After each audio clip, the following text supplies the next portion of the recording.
The subject of my talk tonight is about something that is smarter than you are: artificial intelligence. In fact, a lot of people who work in artificial intelligence believe that artificial intelligence is 1,000 times smarter than we are. It will be moving at speeds that are 100,000 times as fast as we think, and it will be digesting information and data 1,000,000 times more than we can. What is artificial intelligence? There are a lot of confused ideas about this outside in the world. But the answer is very simple. It's one sentence. Artificial intelligence is software that writes itself. It writes its own updates. It renews itself. We normally tend to think of software as stuff that we created and that we wrote, and the machines do what we tell them to do, and we own it. This is not any longer true. It writes itself at speeds that we can hardly comprehend, and people who write it know that you can't take it apart again and figure out what it's done. It writes independently, autonomously. It develops its own way of thinking, and there are dangers associated with that. So a lot of people ask, when is it going to happen? When is artificial intelligence going to be smarter than us people? Some people say 50 years. Some say 30 years. Some say 5 years. I say it already has surpassed us in many areas of our society. Let's take, for example, some examples from right here and now, and I apparently have to point this. Okay. The examples that we're going to talk about are not science fiction. They're not visions. They aren't things that are going to happen at some point. They are things that exist today, for example, in the stock markets, whether Frankfurt or Tokyo or New York or London. The people you see down there working on your TV show and you're watching it, they're more or less extras in a movie. They aren't doing the big moving. The big moving is being done by high-frequency computers. They move so fast they make, in milliseconds, billion-dollar business. Computers have far succeeded what we can do. In fact, I did a film once about a company that moved 5 blocks closer to the Frankfurt stock market because at the speed of light on glass cable, they saved so much time getting closer to the computers at the Frankfurter Stock Exchange. That will give you an idea of how fast they think and how helpless we as human beings are. You may remember the old pictures of the stockbrokers with 5 telephones in each hand, running back and forth, writing things on paper. That was way before yesterday. Computers have taken over this very, very important part of our society, a heart of our financial community. And no one understands exactly how these algorithms function. They used to understand them, but they've been improved by artificial intelligence. I don't know how many people flew in today, but if you were sitting in an airplane, you probably had 30 different tariffs and prices in your cabin because the pricing is all done, same is true of hotels, by machines that are collecting global information, making decisions within split seconds what the price of that airplane seat or that hotel room is going to be. And where it's most critical of all, we're talking about life and death, is in medicine. Computers are better than we are as human beings in several areas already today. We're talking about here and now. This is not science fiction. I'm speaking next week at the Universitätsklinikum in Essen. And their radiologists, who are supposed to be some of the best radiologists in Germany, they say that a computer can recognize a tumor on an MT or on a CT, MRT or CT, faster and better and more precisely than a human being can. It's picture analysis, and it's done very well by computers, especially in medicine where it saves lives. Now, the robots are getting better and better. They're looking cute. They have these big baby eyes, the sweet way of looking at you. They can examine your facial expression and adjust theirs. But don't be fooled by robots, even when they get warm skin and even when they get perfume and they start smelling like us and getting really interesting, they are still machines. They have no warm blood in them. There's no sex in them. They have no mortality. They're cold code lines. And they shouldn't be misunderstood. Now, I want you to understand what the power of artificial intelligence is, and I have two examples. One is surveillance cameras. Everybody knows, that we're being watched by cameras everywhere, and most people think surveillance is a camera there, and it's me down here, and it's watching me. One person, one camera. Well, that's because we're stupid. That's the way we comprehend the surveillance, one camera, one person. We can't comprehend it when it goes beyond that.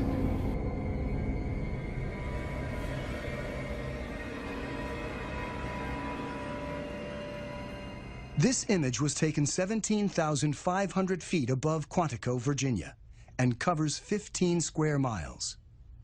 This whole image is at a very, very fine resolution.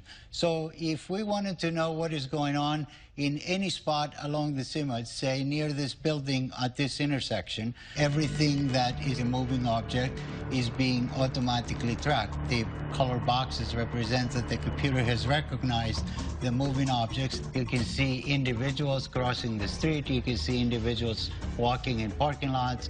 There's actually enough resolution to be able to see the people waving their arms or walking around, what kind of clothes they wear. Unlike the Predator camera that limits field of view, Argus melds together video from each of its 368 chips to create a 1.8 billion pixel video stream. This makes it possible to zoom in and still see tremendous detail. And produces 1 million terabytes every day. That's a lot of data. And I'm telling you this because not that the sensors are modern and not that the photography is modern. Behind that is a brain or a cognitive intelligence. And that brain is in a position to analyze everybody down there. At the same time, in real time, they see where everyone is going. We can understand it when we reduce it to a single person, but we cannot understand it when you're talking about 100,000 people in a city, plus the vehicles, which are all recognized. Due to such systems, they have also redone facial recognition. You probably think facial recognition is from the front. But they've redone to do it from the top because that's where the drones are. And they look at your ears, they look at the way you walk, they look at your head. That's modern facial recognition. So that's one idea. As a human being, we think of one camera and one person.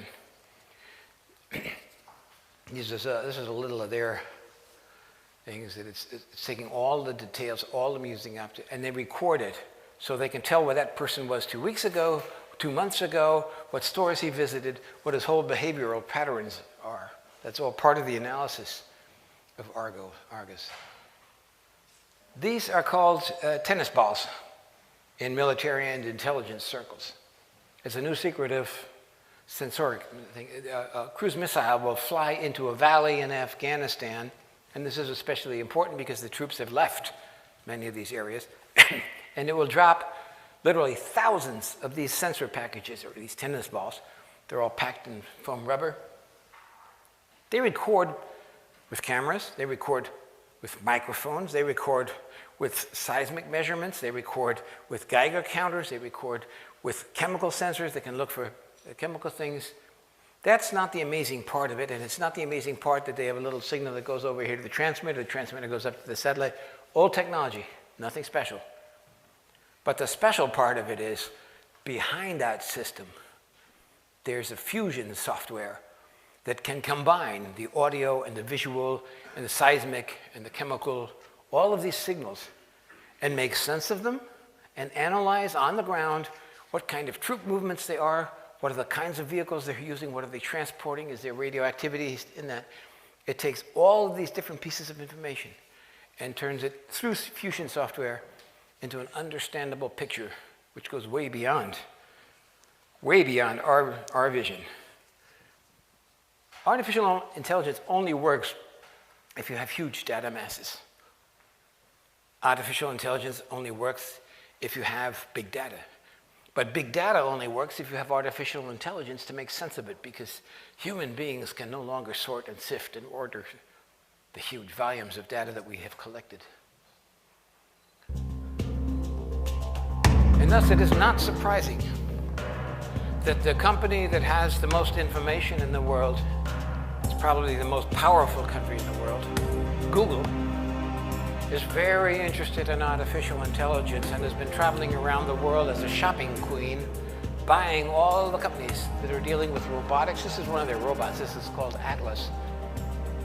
And they're buying artificial intelligence, all the artificial intelligence companies from around the world. Now this is, if you ask Google, it's a peaceful robot, right? He doesn't have a gun. He doesn't throw atomic bombs. You know, he just walks around and stands there. But you may have seen the superimposers DARPA, Defense Advanced Research Projects Agency. That is the research arm of the Pentagon. And then you see the video was made by Lockheed Martin, which is one of the most powerful and influential and richest weapons companies in the world. So why is the Pentagon investing this money? Why has Lockheed Martin taken over large aspects of the company? This guy's called Big Dog. He also belongs to Google, also DARPA financed. Peaceful dog, right? Unless he gets caught on a maneuver of the United States Marines as part of a military unit. So these are not flower children. These are robots that have a function, and robots that have a function and an intelligence, and perhaps an intelligence that goes beyond us, are dangerous things. Now that's a Predator drone. It was taken at a secretive United States Air Force base in New Mexico. Predator drones you've seen, right? You've seen them on TV, you've seen them in the newspapers. They're old. They're 20 years old, the technology. This is, I mean, it looks very scary when the Spiegel and the ARD write modern technology and the guys in the joystick and killing people and Taliban and in Afghanistan far away. But that's what a modern drone looks like. This is not a Predator, this is a Pegasus. It's an X-47B. It's owned by the Navy. It's a jet-powered machine, not like a propeller-driven Predator. It goes 2,000 miles into enemy territory. It carries 2,000 kilos worth of explosives, and it's run by artificial intelligence. It starts alone, flies its mission alone, comes back alone, and here's the clue, it lands all by itself on an aircraft carrier. Talk to any pilot you've ever met.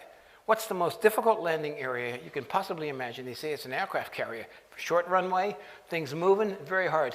This thinking drone can do it. But here are the two keys to Pegasus. Pegasus is invisible. Now, I'm not talking about stealth and being invisible to radar. I'm talking about invisible to the human eye. And you won't find this in any newspaper anywhere. It's invisible to the human eye because the bottom has an LED layer on it, and the top has cameras, which have been removed here in the picture, which film the sky, and they project on the bottom a live picture of the clouds up above the aircraft, and you can hardly see it. And they're responsible for a lot of these UFO sightings in Nevada near the testing areas. Jet engine propulsion, a reach of, oops, this is in German, of 2,000 miles, start and landing all by itself. Stealth is optical stealth. You can't see it. And the kill decision, which is required by United States law to be made by human beings. Human beings must be in the loop before someone is killed by a drone, but it's in the machine. And it doesn't need people. It can decide by itself whether or not it kills somebody. And the experts say it's going to make less mistakes and less collateral damage than the human decisions. The kill decision in robots in the air, in robots on the ground, in robots in the water or underwater, where there are also drones, is made by, or can be made by machines. And in my book, I quote many official United States government documents which say, our goal is to have the kill decision made by them. The problem is, artificial intelligence, sometimes they make mistakes. This is Talon. He's an automatic cannon. I mean, they can, a lot of ammunition in that thing, and you can also put rockets on it. And it's in Iraq since 2007.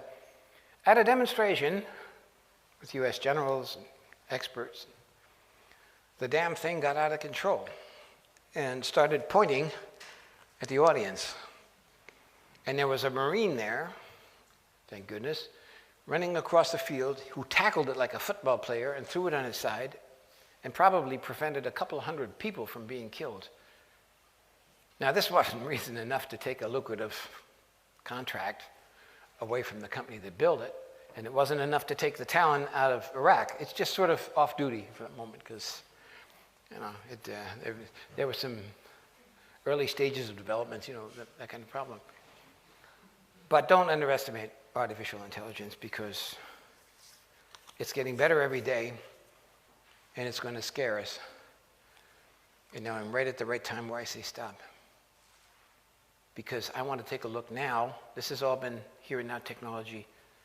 Let's go to the future. Not far, just a little bit to the Internet of Things, to artificial intelligence as being spread out. It's not a central machine in a box where you can pull the plug. Artificial intelligence is networked like the Internet of Things. And part of it may be in a smart watch or a refrigerator or in a supercomputer. And the intelligence exists only by networking it together. If the supercomputer needs more computer power, it goes there and gets it out of the internet. If the computer needs better programs, it goes there and gets those programs. And if it needs more information, more data, it goes there and gets more data. It sets up a spontaneous network for its needs, which collapses when it no longer needs it. It does this without us. And you have to imagine, like, there are these intelligence nodes all over the place. And they're like drops of mercury on a glass table. They will find their way to each other. They will find their way together. Now, we have to be very careful because survival is an issue for artificial intelligence. It needs to exist to be able to do the things it wants to do according to its program. So it lays, like insect eggs, backups and computer programs all over the world, thousands and thousands of them, so that if we do destroy part of it, it's still alive. My job to you is the wake-up call to make you aware of the problem. Your job is to figure out how we're going to stop this before it kills us.